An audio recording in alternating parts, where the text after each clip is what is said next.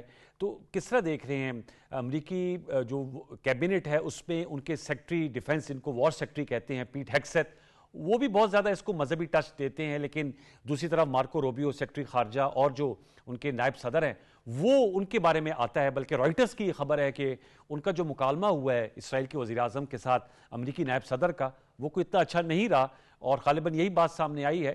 Writers کی اپنی ایک اوتھینسٹی ہے، کریڈیبلٹی ہے، کہ انہوں نے کہا کہ انہوں نے تو امریکہ کو ہی تاثر دیا تھا کہ آپ آیت اللہ خامنہئی صاحب کی شہادت کریں گے اور ایران میں رجیم چینج ہو جائے گی، اور رضا شاہ پہلوی کے جو فرزند ایک طویل عرصے سے امریکہ میں موجود ہیں اسائلم لیے ہوئے، وہ یہاں کے دوبارہ کنگ بن جائیں گے. ہمارے صاحب وہ نپولین کے وزیر خارجہ ٹیلرنٹ تھے، انہوں نے ایسے ہی کسی ایکشن کے بارے میں کہا تھا، It was worse than a crime, it was a mistake. تو یہ جو امریکی حملہ ہے ایران کے اوپر، وہ ایک غلطی ثابت ہوا ہے کہ وہ جو جس بھی پریزمپشن کے تحت انہوں نے یہ حملہ کیا تھا، اب وہ اس کے اندر پھنس گئے ہیں کہ وہ اہداف حاصل نہیں ہوئے. ایرانی قوم، اس کا خیال تھا کہ وہ ایک انقلاب میں اٹھے گی، وہ نہیں اٹھی. ان کا یہ خیال تھا، اور اگر میں آپ کو یاد کراؤں کہ صدر ٹرمپ نے جو پہلے دن حملے کے وقت تقریر کی، اس میں ایران کے تمام جو ایتھنک گروپس تھے، جو مختلف قبائل ہیں، ان کے نام لے کر کہا تھا کہ آپ بغاوت کریں. بالکل. لیکن ان میں سے ایک بھی اب 1 مہینہ ہو گیا وہ نہیں اٹھا.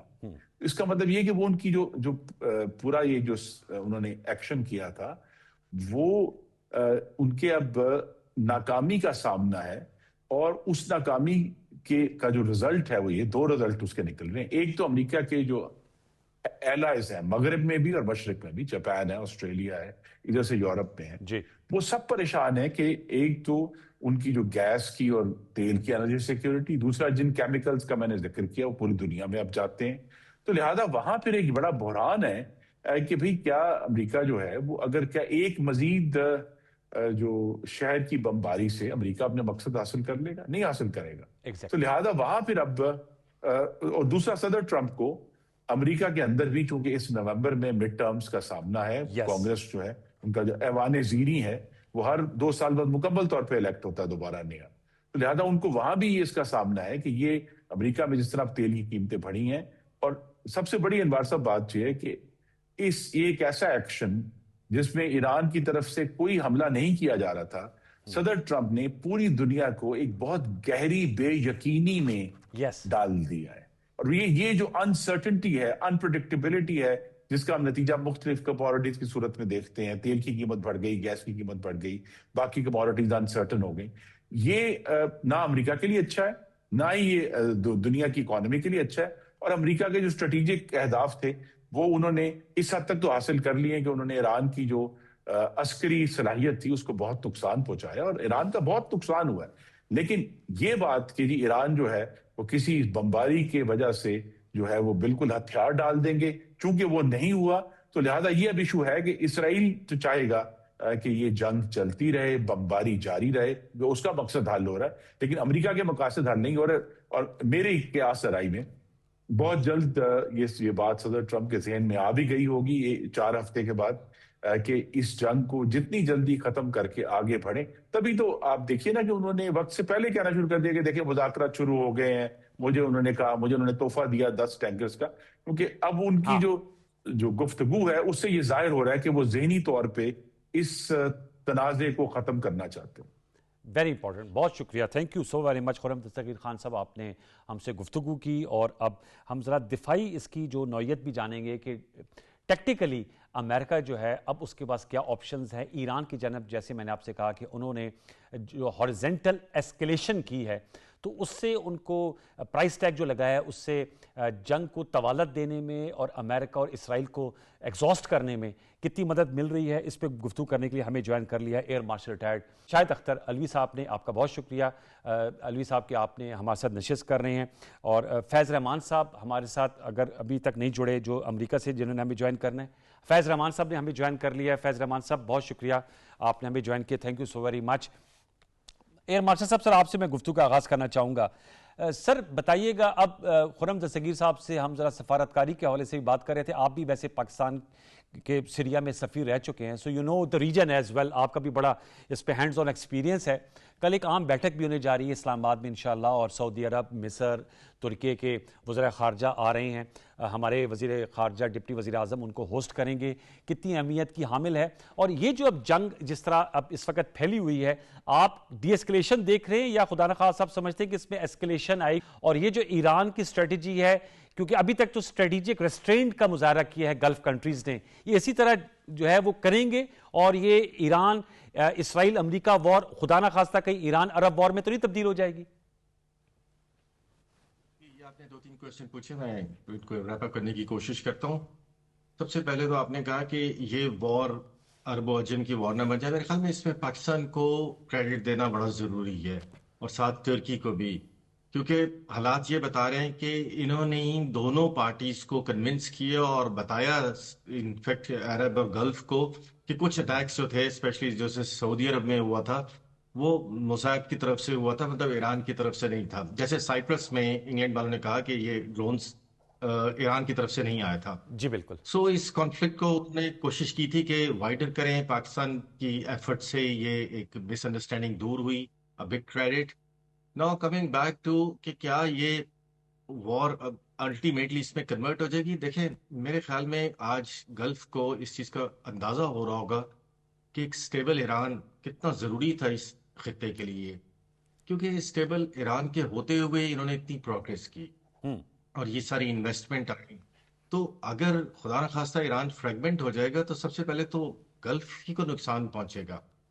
اور آپ دیکھیں انفارچونیٹلی جیسے میڈیا رپورٹس بتا رہی ہیں کہ بحرین میں کچھ تھوڑا سے انریسٹ قسم کی چیز ہو گئی ہے. تو مجھے تو یہ بھی ڈر ہے کہ خدا نخواستہ اگر مذاکرات کامیاب نہ ہوئے اور کچھ، تو یہ کیوس کو امریکہ سپریڈ کرنے کی کوشش نہ کرے. تو یہ، اور اسی طرح جہاں تک ان کے اڈوں کا تعلق ہے، پوسٹ وار ویسٹ ایشیا کیا شکل لیتا ہے اس کے بارے میں کچھ حتمی رائے دینا تو ممکن نہیں ہے. لیکن one thing is for sure کہ یہ ریجن بالکل چینج ہو جائے گا، کیونکہ امریکہ کی جس طرح اس کو ہزیمت اٹھانی پڑ رہی ہے، اپنے اڈوں سے اس کے فوجی نکل کے ہوٹلز میں شفٹ ہو رہے ہیں، عراق سے ان کو کہہ دیا گیا آپ چلے جائیں. سو وہ ایک جو امیج ہے اس نے بڑی بیٹنگ لی ہے. بٹ ان کے فوجی اڈے یہاں سے ختم کرنا، یہ میرے خیال میں پریکٹیکل ابھی نہیں ہو پائے گا گلف کے رولرز کے لیے اور باقی ریجن کے لیے، کیونکہ یہ ڈیکیڈز لگ جاتے ہیں آپ سیکیورٹی امبریلا کو چینج کریں اور سارے اکوپمنٹ کو چینج کریں. Now coming back to the مذاکرات. دیکھیں مذاکرات میں دونوں کی اس وقت جو پوزیشن ہے وہ اتنی ڈائگرامیٹکلی اپوزٹ ہے کہ فرسٹ راؤنڈ سے کسی طرح کی امید رکھنا یہ ذرا مشکل ہے. جی اس کا ریزن یہ ہے کہ جیسے بھی خود بتا رہے تھے کہ بہت زیادہ بیٹنگ لی ہے ایران نے. آج وہ بتا رہے ہیں کہ 94,000 سول بلڈنگز تباہ ہو گئی ہیں. ایکچولی آپ جو ڈیتھ ٹول بھی سنتے ہیں اس کو ڈیلیبریٹلی کم رکھا گیا ہے، کیونکہ اگر 18,000 ایئر اٹیکس ہو چکے ہیں تو کیا ایک ایئر اٹیک میں ایک جان بھی نہیں گئی ہوگی؟ جبکہ آپ دوسری طرف دیکھتے ہیں تو بات بہت ہی کم ہے. جو فگر ہے لیس دین 40 for all these 5 golf and Arab countries, اور اس میں بھی فارنر زیادہ ہیں. سملرلی اسرائیل کی بھی 30 سے کم بتا رہے ہیں، امریکنس کی بھی 18 بتا رہے ہیں. تو جبکہ لبنان کی بھی دیکھیں کتنی زیادہ ہے، تو بہت زیادہ ڈفرنس ہے. ایران میں 18,000 زخمی ہیں اور 1600-1700 کی شہادت ہوگی. 1900 کی بتا رہے ہیں سر، 1900. تو وہ باہر بہت ہی زیادہ کم فکر ہے. اللہ کرے اتنی ہو، بٹ ہوتے نہیں ہیں وار میں ایسے، اور اسپیشلی جب اتنے بڑے بڑے ایئر اٹیکس ہوں. مطلب ہم نے بھی انہی چیزوں کو ساتھ پلے کیا ہوا ہے. سو وی نو. سو ہیونگ سیڈ دیٹ، یہ مجھے فرسٹ جو راؤنڈ آف یہ مذاکرات ہے اس میں چونکہ پوزیشنز بہت ہی زیادہ اپوزٹ ہیں، اور ایران کی اگر آپ پوزیشن دیکھیں تو اس کے مطالبات میں پھر ریسٹرین ہے. مطلب وہ ہم نہیں کہہ سکتے کہ اس نے کوئی آؤٹ آف بلو کوئی چیز مانگ لی ہے. جیسے 15 نکات بالکل ہی illogical ہیں، اور وہ ہیں ہی اسرائیل کے پوائنٹ آف ویو سے. امریکہ کا اس میں کوئی انٹرسٹ نہیں لگ رہا. لیکن ایران کے تو سب ٹھیک ہے ایکسیپٹ اس کا جو ہے، میں پرسنلی سمجھتا ہوں کہ جو اس نے کہا ہے کہ اڈے چھوڑ دیں، وہ آئی تھنک ان کنٹریز کا ایک رائٹ ہے. سوورن ان کے ڈیسیجنز ہیں کہ وہ رکھنا چاہتے ہیں یا نہیں رکھنا چاہتے. ایران اس پہ ڈکٹیٹ نہیں کر سکتا. بٹ لیکن باقی چار جو ہیں وہ بالکل جائز ہیں. ہاں اس میں جو اسٹریٹ آف ہارموز ہارموز کا کا جو ہے آپ کنٹرول وہ سمجھتے جی وہ جو ایک تجارتی گزرگاہ ہے نا اسٹریٹ آف ہارموز کا.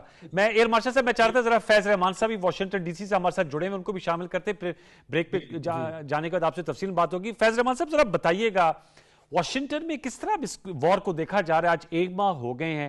کیپٹل ہل میں اس کو کس طرح دیکھا جا رہا ہے, وائٹ ہاؤس میں, پھر اس کے علاوہ امریکی جو رائے عامہ ہے, امریکی میڈیا بھی اس کو کس طرح رپورٹ کر رہا ہے؟ شروع میں تو ظاہر بات ہے ایک فضا یہ بنی ہوئی تھی کہ آیت اللہ خامنہئی صاحب کی شہادت کے بعد وہاں پر پروٹیسٹ ہو جائیں گے, رجیم چینج ہو جائے گی. وہ تو ایسا نہیں ہوا. ان کی تو ٹاپ ٹیئر بھی جو ہے وہ شہید کی گئی. اس کے باوجود ایران سہ تو بہت رہے لیکن ابھی بھی اپنی جگہ پر کھڑا ہے, اسٹینڈنگ آن اٹس 2 feet. کیا اس وقت عمومی طور پہ امریکہ جو ہے وہ کن خطوط پہ سوچ رہا ہے؟ جی بہت بہت شکریہ انور صاحب, good to be back on your show.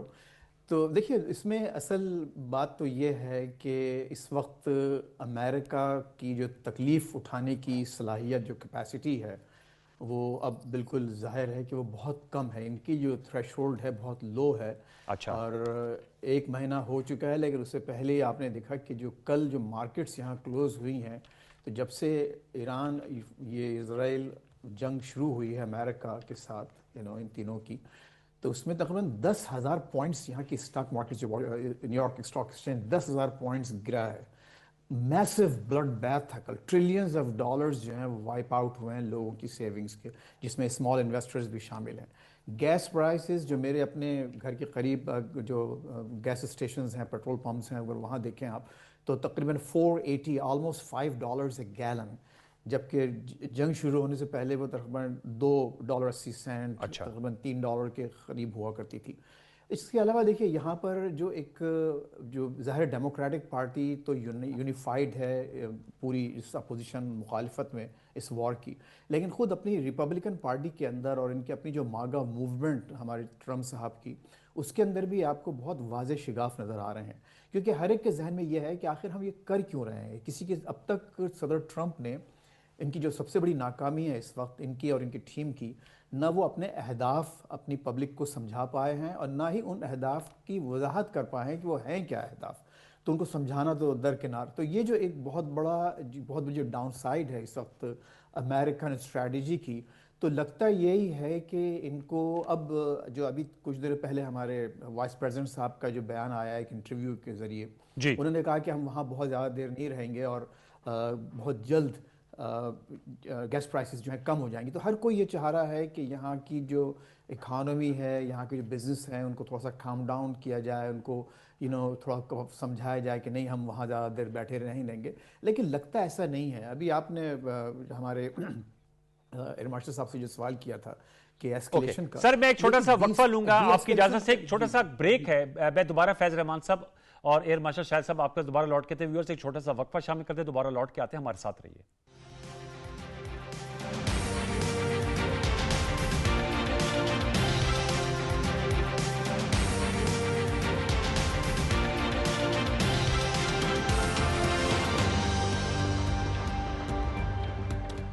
Welcome back viewers. آپ نے نیوز بھی سن لی جس کی ہم ذکر کر رہے تھے, جو بڑی اہم نشست کل ہونے جاری ہے. اس سلسلے میں مصر کے جو وزیر خارجہ ہیں ڈاکٹر بدر عبدالعاطی, وہ پہنچ گئے ہیں اسلام آباد, اور آج جو ہے وہ مصر کے وزیر خارجہ پہنچے ہیں. ایکسپیکٹڈ ہے کہ سعودی وزیر خارجہ کل پہنچیں گے, اور ترکی کے وزیر خارجہ کی بھی جو آمد ہے وہ آج رات ہی متوقع ہے. تو اہم یہ میٹنگ ہونے جا رہی ہے. بریک پر جانے سے قبل ہم اس حوالے سے گفتگو کر رہے تھے کہ جو ڈی اسکیلیشن کی ایفرٹس ہے اس میں جو پاکستان کردار ادا کر رہا ہے, اس میں یہ نشست کتنی اہمیت کی حامل ہے, اس کو بھی ذرا ڈسکس کریں گے. فیض رحمان صاحب ہمارے ساتھ موجود ہیں, واشنگٹن ڈی سی سے سینئر جرنلسٹ ہیں. وہ ہمیں بتا رہے تھے کہ امریکہ کے اندر کیا سوچ پائی جاتی ہے. ان کو ایک دفعہ پھر ویلکم کریں گے. ایئر مارشل ریٹائرڈ شاہد اختر علوی صاحب ہمارے ساتھ موجود ہیں, ان کو ویلکم کریں گے. اور ہمیں جوائن کیا ہے ذوالفقار مہتو صاحب نے, اینالسٹ ہے, جرنلسٹ ہے, لاہور اسٹوڈیو سے. تو تینوں موضوع مہمانوں کو ایک دفعہ پھر جو ہے وہ پروگرام میں گفتگو کے لیے آگے بڑھاتے ہوئے, فیض صاحب میں چاہوں گا کہ پہلے تو آپ اپنا نقطہ مکمل کیجئے گا, کیونکہ میں نے بریک پر جانا تھا اور یہ بریکنگ نیوز بھی آنی تھی. آپ امریکہ کے حوالے سے کہہ رہے تھے کہ امریکی جو ٹرمپ انتظامیہ ہے وہ اپنی عوام کو سمجھانے سے قاصر رہی ہے کہ اس جنگ کے اہداف کیا تھے, اور جو امریکہ اس جنگ میں کیوں کر کودا, کیونکہ یہ وار جو ہے وہ وار بائی چوائس ہے امریکہ کی جانب سے, ایران کی جانب سے انہیں کوئی امییننٹ تھریٹ نہیں تھا. فیض رحمان صاحب. جی انور صاحب، تو دیکھیے سلسلہ یہ ہے کہ اس وقت یہ احساس، یہ خیال ہر امریکی، جو میجورٹی آف امریکنس ایکچولی، ان کے ذہن میں یہ بیٹھا ہے کہ یہ ہماری جنگ نہیں ہے، اور یہ باقاعدہ بہت کھل کے اب نہ صرف میڈیا میں، ڈرائنگ رومز میں، ہر جگہ یہ بات کہی جا رہی ہے کہ یہ جنگ ہم نے اسرائیل کے کہنے پر لڑی، اور خود انتظامیہ کے اہم افراد انکلوڈنگ مارکو روبیو نے بھی جی یہ بات سامنے آ کر کہہ دی ہے۔ اچھا، تو ایک طرف تو یہ گیپ ہے جو کمیونیکیشن کا۔ اچھا، دوسری بات یہ کہ اب اس کی وجہ سے ہوا یہ ہے کہ ہر شخص یہ چاہتا ہے کہ یہ معاملہ ڈی ایسکیلیٹ ہو، جیسا کہ ان کا پلان تھا۔ خود صدر ٹرمپ صاحب بھی یہ سمجھتے تھے کہ شاید یہ 1-2 روز کی کہانی ہوگی اور ہم اس جلد اپنا آپریشن مکمل کر لیں گے۔ ایسا نہیں ہوا۔ اب آپ یہ دیکھیے کہ اب ان کی جو بات چیت میں فرسٹریشن نظر آ رہا ہے، بلکہ جو کل جو انہوں نے تقریر کی اہم میامی فلوریڈا میں، جی تو اس میں نے حیرت کی بات ہے کہ سعودی عرب کو ڈائریکٹلی اور انڈائریکٹلی کافی تنقید کا نشانہ بنایا۔ ان کو انہوں نے کہا کہ جی یہ بہت ہی مطلب بہت سی باتیں، جی کچھ غلط باتیں بھی کی انہوں نے، جو کہ یہاں اس کا بڑا غلط ریئیکشن بھی ہوا ہے۔ تو آپ یہ دیکھ رہے ہیں کہ یہاں پر آپ کو فرسٹریشن نظر آ رہا ہے۔ اس کی واحد وجہ یہ ہے کہ امریکہ، خصوصاً ٹرمپ انتظامیہ کی جو کیپیسٹی ہے تکلیف اٹھانے کی یا لاسز لینے کی، وہ بہت کم ہے۔ ٹھیک اگر مزید جیسے کہ کل واقعہ ہوا، آپ نے دیکھا کہ وہاں جو سلطان پرنس سلطان ایئر بیس پہ جو حملہ ہوا ہے، وہ میسو حملہ ہوا ہے۔ اس میں کہا جاتا ہے کئی ریفیولرز تباہ ہو گئے ہیں، جی اور کچھ لوگ کہہ رہے ہیں کہ 2 درجن کے قریب زخمی ہوئے ہیں، کچھ جانیں بھی ضائع ہوئی ہیں۔ کنفرمیشنز نہیں ہیں ہمارے پاس، لیکن لگ یہ رہا ہے کہ معاملات ایسکیلیٹ ہو رہے ہیں ان کی خواہش کے برعکس۔ ٹرمپ نہیں چاہتے کہ ایسکیلیٹ ہو، وہ چاہتے ہیں کہ معاملہ جلد از جلد ختم ہو، ایران کسی طرح سے ان کی بات مانے۔ لیکن ایران، جیسے کہ خود ابھی آپ اور جو ارمشد صاحب گفتگو کر رہے تھے، تو آپ نے دیکھا کہ وہاں جو لاسز ہوئے ہیں، ایران بہت بڑا ملک ہے، انہوں ٹھیک نے یہ اپنے اندر صلاحیت پیدا کی ہے کہ وہ نقصانات اٹھا سکیں اور برداشت کر سکیں۔ انہوں نے جانی نقصان بھی برداشت کیا ہے، انہوں نے مالی نقصان بھی برداشت کیا ہے، اور ان کی جو ٹیکنالوجی ہے، لگتا یہ ہے کہ وہ اس وقت ایک ایسی ٹیکنالوجی ہے جو امریکن ٹیکنالوجی سے آگے بڑھ کر اس کا مقابلہ کر ہاں رہی ہے۔ اس پہ ذرا شاہد صاحب کو آپ کی اجازت سے میں لانا چاہوں گا ایئر مارشل صاحب اگر سر آپ ایک جی جی نقطہ جی میں اگر عرض جی کرنا فیض چاہوں، صاحب جی جی فیض ہاں دیکھیے اس وقت حیرت کی بات یہ ہے کہ ابھی پینٹاگون ٹرانزیشن میں ہے کہ اپنی جو آرم فورسز کو جدید ترین اسلحہ دے اور وہ کرے، اور اس کے دوران ہی آپ نے یہ جنگ چھیڑ دی۔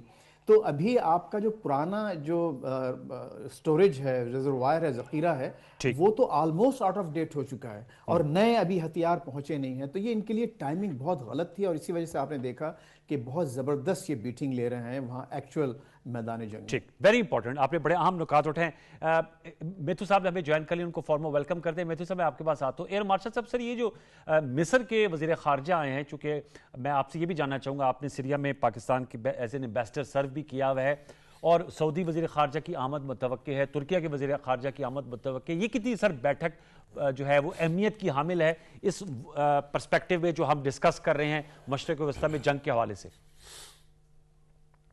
دیکھیں، اگر تو اب یہ بیٹھک کیا فیصلوں پہ اثر انداز ہو سکتی ہے؟ کیا یہ دونوں پارٹیز کے ساتھ ڈائریکٹ ٹاک کر کے، مطلب کچھ لوگوں کی پالیسی پہ کیا ان کے پاس اس چیز کا مینڈیٹ ہے؟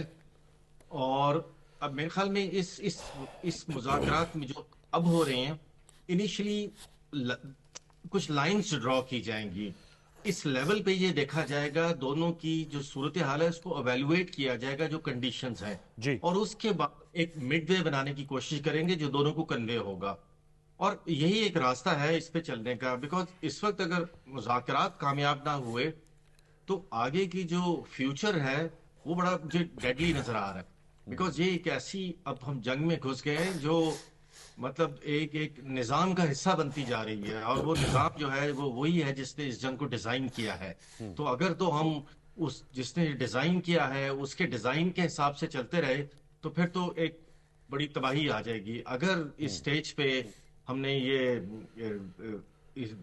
ڈپلومیسی سے کچھ چیزوں کو کام ڈاؤن کر لیا، یا ایٹ لیسٹ وار کو کیلیبریٹ کر لیا، بیکاز چائنا اس وقت بہت سپر ایکٹیو ہوا ہے، وچ از ویری امپورٹنٹ، ٹھیک کیونکہ چائنا کے نزدیک جو ایک ہرمز ہے، وہ اس کی supply is very crucial, we all understand, اور وہ ہمیشہ اپنے تجارتی اہداف جو ہیں ان کو دیکھتا ہے اور اسٹیبلٹی کو دیکھتا ہے۔ ٹھیک اور اسی لیے چائنا جو ہے وہ شاید ہرمز پہ کسی ایک پارٹی کا کنٹرول، چاہے وہ ایران ہی کیوں نہ ہو، مے بی وہ اس کو ایکسیپٹیبل نہ ہو. وہ چاہے گا کہ مطلب کوئی انٹرنیشنل کوئی رول بنے جس کے تحت کبھی بھی یہ ایک ہنڈرنس اس کے اندر نہ آ سکے. Very important. ذوالفقار میتھو صاحب، آپ کس طرح دیکھ رہے ہیں؟ کل ایک اہم اجلاس ہونے جا رہا ہے، بلکہ 2 روزہ اجلاس ہوگا، اور اس میں اس خطے کی صورتحال وہ بھی زیر بحث آئے گی، اور جو جاری جنگ ہے اس میں بھی اپنا تجزیہ دیجیے گا. ساتھ میں چونکہ آپ اکنامکس کو کور کرتے رہے ہیں ایز اے رپورٹر، میں آپ سے جاننا چاہوں گا کہ آئی ایم ایف کی جانب سے اس تمام جنگی صورتحال میں $1.2 بلین کی جو قسط ہے وہ جاری کرنے پہ آمادگی جو ہے وہ کا اظہار ہو گیا، اتفاق ہو گیا ہے. وہ کتنی بڑی ڈیولپمنٹ ہے اس پریزنٹ سینیریو میں؟